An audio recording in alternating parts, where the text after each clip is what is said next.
শাড়িটার এজ কত তোমরা গেস করো। হ্যালো এভরিওয়ান, তো ব্লগটা আমি এখান থেকে স্টার্ট করছি। এখন অলমোস্ট 8টা বাজে।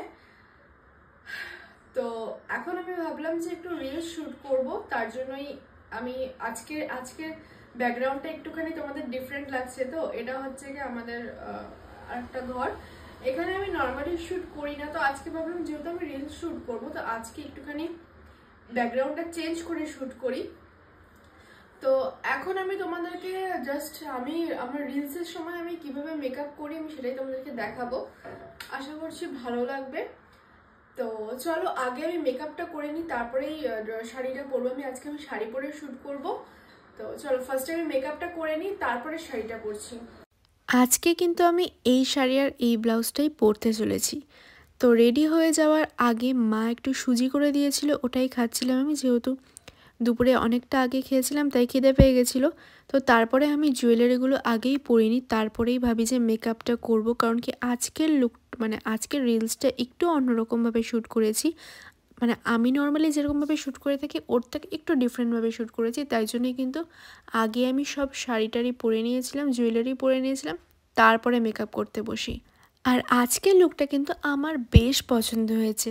আর এই শাড়িটা তো অনেকটাই পুরনো, তাই একটু ভয় ভয় লাগছিল যে যদি ফেঁসে গেল তো মার কাছে তো আবার বকা খাবো, কারণ কি অনেক জেদ করার পর তারপরেই পেয়েছি এই শাড়িটা পরার জন্য। তো আমাকে এই শাড়িটায় কেমন লাগছে সেটা কিন্তু তোমরা অবশ্যই জানিও। তো দেখো অলমোস্ট কিন্তু আমার মেকআপ ডান। আমি আজকে মার্সের একটা লিপস্টিক লাগিয়েছি, আজকে আমি কোনো লিকুইড লিপস্টিক লাগাইনি, আমি আজকে একটা ক্রেয়ন লাগিয়েছিলাম। আর এই শেডটা কিন্তু আমার বেশ ভালো লেগেছিলো। আমি এই শেডটা নর্মালি ইউজ করি না, বাট আজকে ইউজ করার পর মনে হলো যে বেশ ভালোই লাগছিল। আর প্রথমে ভেবেছিলাম যে আমি পিঙ্ক কালারের একটা ব্লাউজ পরবো, বাট ওই ব্লাউজটা আমার এটার সাথে ঠিক যাচ্ছিল না দেখেই এই হোয়াইট ব্লাউজটাই ক্যারি করেছি। আবার কেউ আবার বলো না যে তুমি একটা ব্লাউজেই এতগুলো শাড়ি কেন পরো। হ্যাঁ, আমি একটা ব্লাউজে প্রচুর শাড়ি পরি আর সেগুলো মানায়ও, তাই জন্যই পরি। তো যাই হোক দেখো, আর আমি যেহেতু আজকে অন্য ঘরে শ্যুট করছিলাম তাই জন্য আমি টিপের পাতাটা নিয়ে যেতে ভুলে যাই। আর তাই জন্য আমি অলস যেহেতু, তাই জন্য ওখান থেকেই একটা লিপস্টিক নিয়ে ওটা দিয়ে টিপটা পরে নিই। তো দেখো আমার কিন্তু লুক কমপ্লিট, কেমন লাগছে অবশ্যই জানিও। আর এই লুকটা কমপ্লিট হওয়ার পর আমি কিন্তু আজকে অনেকগুলো রিলস করেছি, সেগুলোও তোমরা দেখতে পাবে আমার ইনস্টাগ্রামে। আর সবাইকে অনেক অনেক অনেক ধন্যবাদ আমাকে এতটা সাপোর্ট করার জন্য। আমি এতদিন ফেসবুকটাকে সিরিয়াসলি নিইনি, বাট এখন তোমরা ফেসবুকে আমাকে এতটাই বেশি ভালোবাসা দিচ্ছ, তাই জন্যই কিন্তু আমি রেগুলার ভিডিও আপলোড করার চেষ্টা করছি। তো এখন আমি ওই ঘর থেকে শ্যুট করে চলে এসেছি।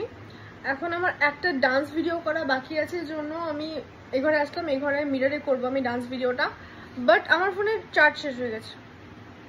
সো স্যার, তো একটুখানি চার্জ হয়ে নিক ফোনটা, তারপরে আমি আবার ডান্স ভিডিও শ্যুট করবো। ওটার বিহাইন্ড দ্য সিন তোমরা দেখতেই পাবে। তো চলো আমার ফোনটা একটু চার্জ হয়ে নিক।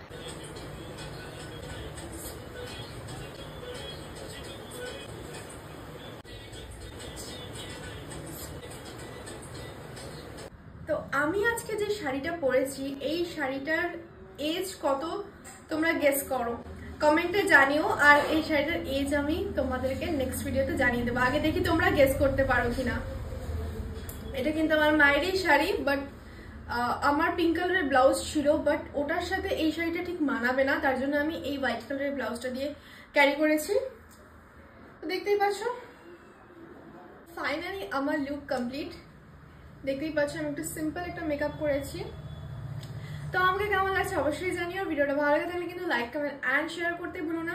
আর বিহাইন্ড দ্য সিনগুলো কেমন লাগলো সেটাও কিন্তু আমাকে জানিও। আর এরকম আরো সুন্দর সুন্দর বিহাইন্ড দ্য সিন দেখার জন্য কিন্তু আমার পেজটাকে ফলো করে রাখতে হবে, আর আমার ইউটিউব চ্যানেলটাকেও কিন্তু সাবস্ক্রাইব করে রাখতে হবে। তো আজকের জন্য এইটুকুই, দেখা হচ্ছে পরবর্তী ভিডিওতে। নমস্কার।